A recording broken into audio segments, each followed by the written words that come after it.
Assalamualaikum warahmatullahi wabarakatuh. Ketemu lagi dengan saya di sini Lustin Oktaviani Putri dari Prodi Pendidikan Bahasa dan Sastra Indonesia. Jadi di sini saya akan membahas tentang mata kuliah apresiasi puisi. Materi yang akan saya bawakan hari ini adalah pengkajian kata pada sebuah puisi.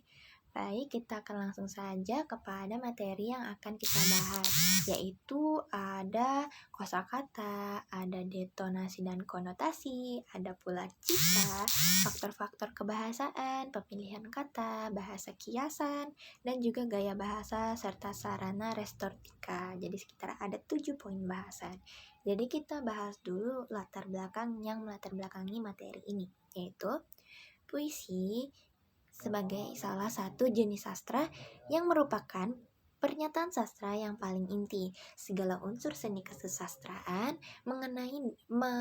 mengenal pasti dalam puisi. Oleh karena itu, puisi dari dulu hingga sekarang merupakan pernyataan seni sastra yang paling baku.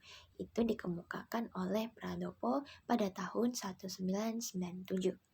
Pandangan umum yang mengatakan bahwa bahasa puisi adalah bahasa yang khas dan sudah menyebar luas. Bahasa puisi seorang penyair seringkali menunjukkan bahasa-bahasa yang sangat spesial, yang hanya dimanfaatkan oleh penyair-penyair tersebut. Jadi, pemakaian bahasa puisi seringkali dianggap menyimpang dari bahasa kita sehari-hari, dari bahasa yang normal, tentu. Jadi itu sebabnya, sejak dulu keistimewaan pemakai bahasa dalam sastra, khususnya dalam puisi, ditonjolkan. Dan itu juga dikemukakan oleh Tio pada tahun 1984 pada bukunya di halaman 70. Kita masuk ke poin bahasan yang pertama, yaitu kosakata. Bahasa sebagai sarana untuk menyampaikan perasaan, tentu, dan juga pikiran-pikiran dari pengarangnya atau sastrawannya. Jadi, baik tidaknya tergantung pada kecakapan sang sastrawan dalam menggunakan bahasa-bahasa dan kata-kata yang diperhalus. Tentu, kehalusan perasaan sastrawan dalam menggunakan kata-kata itu sangat diperlukan. Penggunaan kata-kata dalam bahasa sehari-hari dapat memberikan efek gaya yang realistik, sedangkan penggunaan bahasa atau kata-kata yang indah dapat memberikan efek romantik. Jadi, tergantung sastrawannya ingin menggunakan bahasa yang lebih realistik atau lebih imajinatif untuk memberikan kesan yang romantik. Kita masuk ke yang kedua, yaitu pemilihan kata. Jadi, bahasa sebagai sarana untuk menyimpulkan perasaan dari pikiran sastrawannya. Baik tidaknya pemilihan kata tadi sama itu diperlukan, dan penggunaan kata-katanya juga hampir sama seperti dengan kosakata tadi. Jadi tetap mengikuti dengan perasaan sastrawannya. Lalu yang ketiga ada denotasi dan konotasi. Sebuah kata itu mempunyai dua, yaitu denotasi dan juga denotatif. Kita bahas yang pertama, yaitu denotasi. Sebuah kata adalah definisi dari kamusnya, yaitu pengertian yang menunjukkan benda atau hal yang dicari, yang diberi nama dengan kata itu, disebutkan atau diceritakan. Yang kedua ada yang namanya denotatif. Denotatif adalah bahasa yang menuju kepada korespondensi satu lawan atau satu antara tanda dengan yang sudah dirujuk. Begitu. Kita lanjut ke bahasan yang selanjutnya, yaitu bahasa kiasan.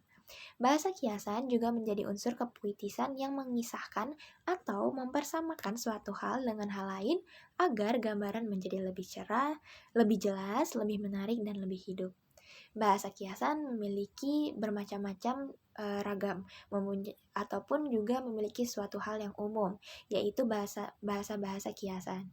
Dan hal ini mempertalikan suatu dengan menghubungkannya dengan sesuatu yang lain. Yang selanjutnya ada citraan. Citraan adalah sebuah gambar-gambar dalam pikiran dan bahasa yang dapat digambarkannya.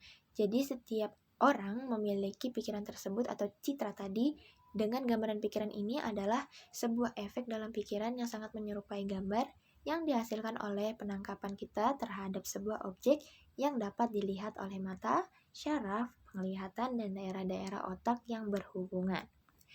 Lanjut kita masuk ke gaya bahasa dan sarana restorika. Jadi, gaya bahasa adalah sebuah susunan perkataan yang terjadi karena perasaan yang timbul atau hidup dalam hati penulis yang menimbulkan suatu perasaan tertentu dalam hati pembaca. Sarana retorika merupakan sarana kepuitisan yang berupa muslihat dari pikiran sastrawannya. Kita masuk ke faktor ketatabahasaan, yaitu yang terakhir, yaitu penggunaan bahasa seseorang yang melakukan penerapan sistem bahasa yang ada. Dan ini dikemukakan oleh Kuller pada tahun 1977. Dan penggunaan bahasa penyair sekaligus penerapan konvensi puisi yang ada. Jadi, kesimpulan dari materi ini adalah pengkajian puisi kata-kata. Setiap kata-kata dan kebahasaan itu memiliki peran yang sangat penting dalam membangun makna dan emosi. Pengkajian puisi terhadap kata adalah proses yang sangat kompleks dan memerlukan pemahaman mendalam tentang bahasa dan sastra tersebut. Dengan menganalisis elemen-elemen yang sudah kita bahas tadi, kita dapat lebih menghargai keindahan dan mengerti makna-makna yang ada di dalam puisi. Jadi itu saja yang dapat saya jelaskan. Sampai jumpa lagi.